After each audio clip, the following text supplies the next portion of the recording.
Hey guys, Coldbrew here. Welcome back to another Racial Legends video. We've got Gwynneth right here. She is the reward for Doom Tower, just getting those secret rooms done, and you'll eventually get her. Let's look at where she stands within the Doom Tower rewards, and it's one of the reasons that I don't like her in terms of an epic reward champion. If you look at the rewards within the Doom Tower section, you can see in the normal difficulty, you get Archmage first, Akoth, Rian, Dark Hill, then it's Gwynneth, and then it's Taya. And Gwynneth is currently in the 5th position in terms of epics you can get, and that's a big reason why I don't like her. Archmage, fantastic epic. Akoth, same thing. Rian, Dark Hill, I mean, they didn't miss with any of these epics compared to the legendaries. They didn't miss with any of the epics. All these 4 can have a great use for an account that can do normal Doom Tower. I've been using Akoth in my Spider team on my endgame account. I've been using Archmage Helmut in some specific teams for just the showcases. I've been using Rian as an alternative to Madame Serious. Dark Hill is a great poisoner. Gwynneth is very disappointing.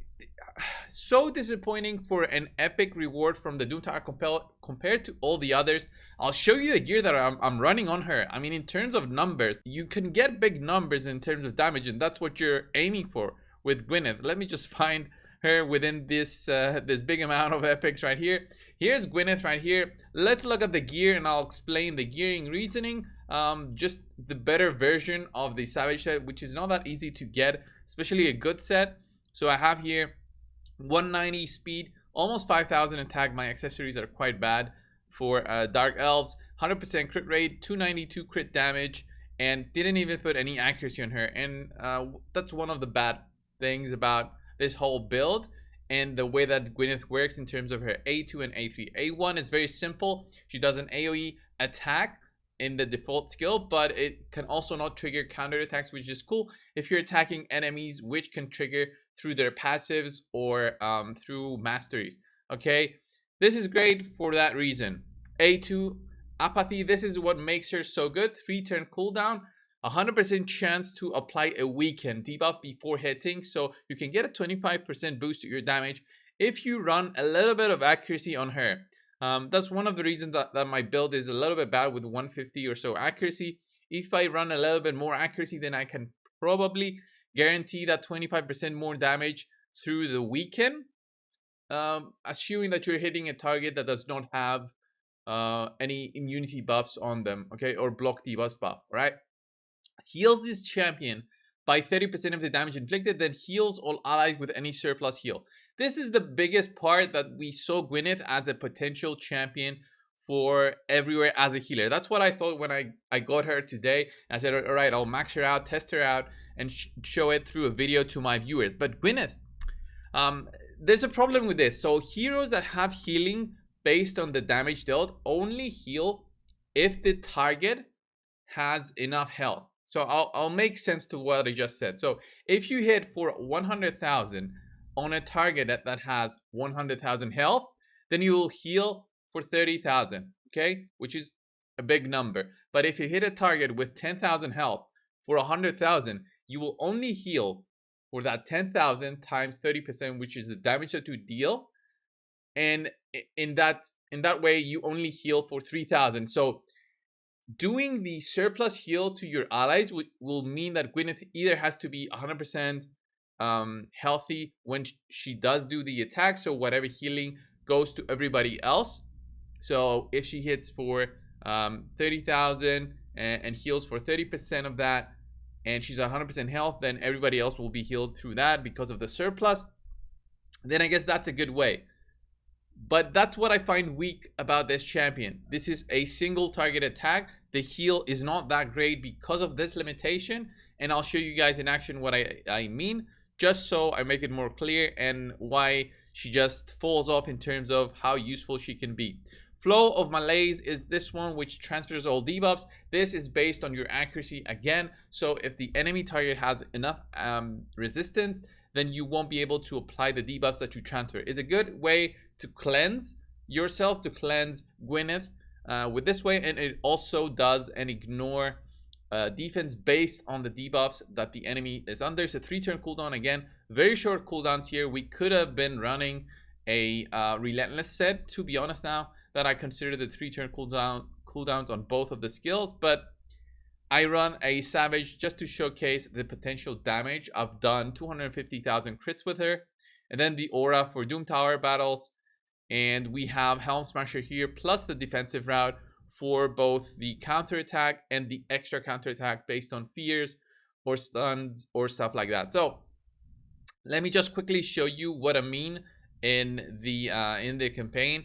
So stage 12, let's go 12-3, where Gwynneth Magic, she's gonna be shining. But let me just show you the A1, okay? So let's say, oh, I just got Gwynneth. I can also use her as my farmer, all right? I can use her as my farmer so I can level up champions. For some reason, if you've done so many secret room battles that for some reason you still need a farmer, she can do it. Look at that. Boom, a 145,000 or so. She got a weak hit there. That's why she didn't kill it. That's pretty unfortunate. So her multiplier on her A1, let me just show you exactly the multiplier on that is a 2 multiplier, okay? 2 multiplier, so it's an average as an AoE attack. And if we have a look at Sora's, the uncommon champion that does an AoE attack on the A1, he has a 2 multiplier again. So that should have been a little bit higher, to be honest. That should have been a 2.5 maybe, to make it comparable to the effort that you put in there. And also that you know, it's an epic. Comparing it to an uncommon, she's got the same multiplier. It's so bad. It's much easier to book out in an uncommon champion than an epic champion. It's just bad. It's just bad, right? Her A2, let's just go in there and showcase this again. Her A2, look at that, 110,000. Healed everybody by the amount of health. So healed everybody for 4,000 or so. That's not bad, but it means that you'll need to be running Gwynneth either fast enough so that she goes before everybody else, or in some way protect her from any damage, because remember, attack-based champions get attacked first, usually because of their low health compared to their allies. She'll get attacked, so her health will drop, so the surplus heal will actually be lower, if that makes sense to you. So another reason why I'm not liking Gwynneth as an attack-based champion with these. If she was defense-based and had this, then it would have been a different story. Or HP-based nuker with this kind of healing, that would have been a different story. It would have been a way better use of Gwynneth with these kind of skill set that she does have. So boom, look at that, 151,000. And she did heal only for 5,000 or so, right? 5,000 to 150,000. If that was a 30,000 heal on a 3-turn cooldown, I would be so ecstatic about her. But it's limited by this part of the game, and it's not only Gwynneth that does this, because I tested it out. It's not a bug, but it's how the game works in terms of the healing. It works similar ways with other skills, such as a deflect. So I tried it out with Vlad, who has a very similar skill on his A1, 30% healing based on damage dealt. So you'll see here he'll do about 15,000 damage. So he'll heal for 30% exactly of that. So look at that, 4.7k heal. But now the enemy has dropped in health, so the A1 will not heal again for the same amount. It will heal only for this part of the health that will do damage. It will show whatever number it's gonna show, but the healing will be significantly lower. So look at that, boom, look at that, 1,300 on about the same crit that we did before. So healing is limited in that sense. So Gwynneth suffers from that, but she does hit hard on the A2 and A3, but nobody really needs an A2 and A3 that hits hard if you're doing, for the 5th time, farming a champion, the 5th champion from the Doom Tower. If we had a choice, then things could have been different, right? So if we had a choice of epics from the first time that would complete the secret rooms enough to get a champion, then okay, is Gwynneth worth the effort compared to all the others? In terms of, oh, I'll pick Gwynneth first and then I'll pick Archmage. No, we don't have that choice, so she's gonna be the 5th one. That's like you take 3 months for every one champion, so 5 times 3, 15 months in terms of investment on Doom Tower, and it's not gonna be 15 months of just from the day one of your account. It's gonna be 15 months from the day that you can start farming every single secret room for the Doom Tower, and I mean every single rotation of the Doom Tower as well. So way more than 15 months. I'm gonna safely say 2 years worth of Doom Tower to get this one. Very disappointing, right? Let's look at the damage potential. So with an increased attack, defense down, she probably will do over 150,000 with the stats that I gave her, with the great whole investment that I have. I mean, it's okay. It's a 6 multiplier. I've seen other heroes have a 6 multiplier on their A2. I mean, cool, but nothing special, right? Boom, 210,000 healed for whatever, but that's it. That's it. Single target damage, which you guys know that it's not that great. Double hitting attacks are way better, and that's why the double hitting nukers are top in arena, as an example. Not so much for dungeons, but for dungeons, again, you need an AoE attacker and not a single hit attacker. So let's check on the A3, which is the cleanse. If we have enough accuracy, then we would be able to transfer these debuffs. If not, we'll see the resist on the screen here. So she did transfer it, 210,000 there. I mean, these enemies got a defense down already. Very strong single target skills, short cooldowns, but it's not what we're looking for. All right, not what we're looking for. We can do a final test in terms of her damage in the dungeons, just to showcase. You guys know the drill is not gonna be realistic in terms of the champions available, and also the setup. Like, nobody is gonna be running this setup. I wouldn't be running this setup, but I'm just trying to see what kind of damage potential we can get with her. Like a big number. Maybe I'll put that on the thumbnail, right? So let's put Gerbtug in there as well, so you guys know another 20% or so damage, 20% from Bad Alcazar, and then finally Gwynneth there with where is she? Magic? There she is.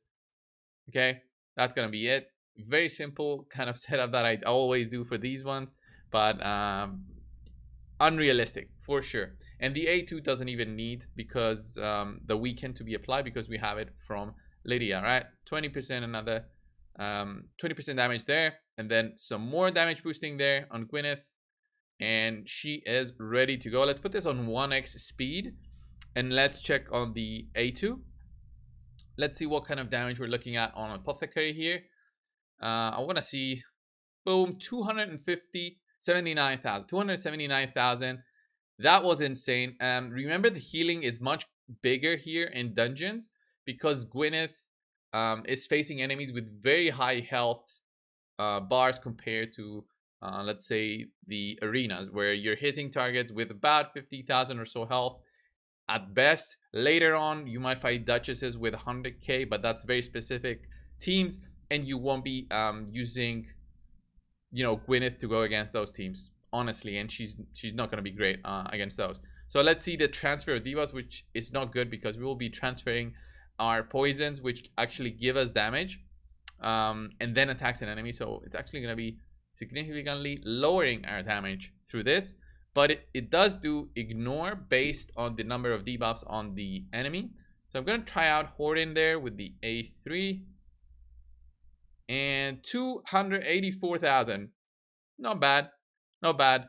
If we didn't transfer the poisons, we could have seen a bigger number. Let's just finally check the A1, and that's gonna be it for the showcase. I'm not even gonna bother anymore, because there's nothing more to show about her. She doesn't make anything really special to the team. Maybe in a clan boss kind of situation, you can use her as your unkillable champion that does a lot of damage with that big A3 hit on the clan boss, based on having many debuffs on the clan boss.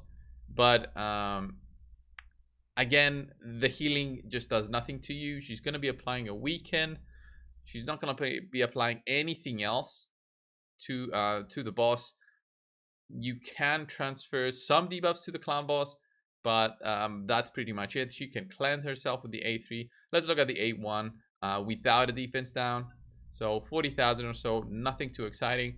Let's just exit. This was the video, guys, on Gwynneth. Definitely a disappointing Doom Tower reward. I knew it. I know it from the first few minutes that I've been testing it. I also wanted to test her healing and how good that would be in a team situation. It all depends on the enemies that you're facing. Can be useful for the Doom Tower later on. With a stun set, probably she'll be healing with the A2 like a big hit and doing some damage.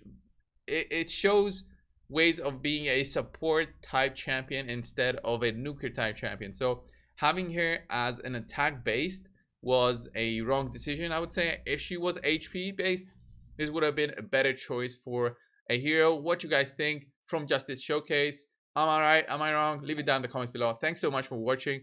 Subscribe if you haven't already. I'll see you guys in the next one. See ya.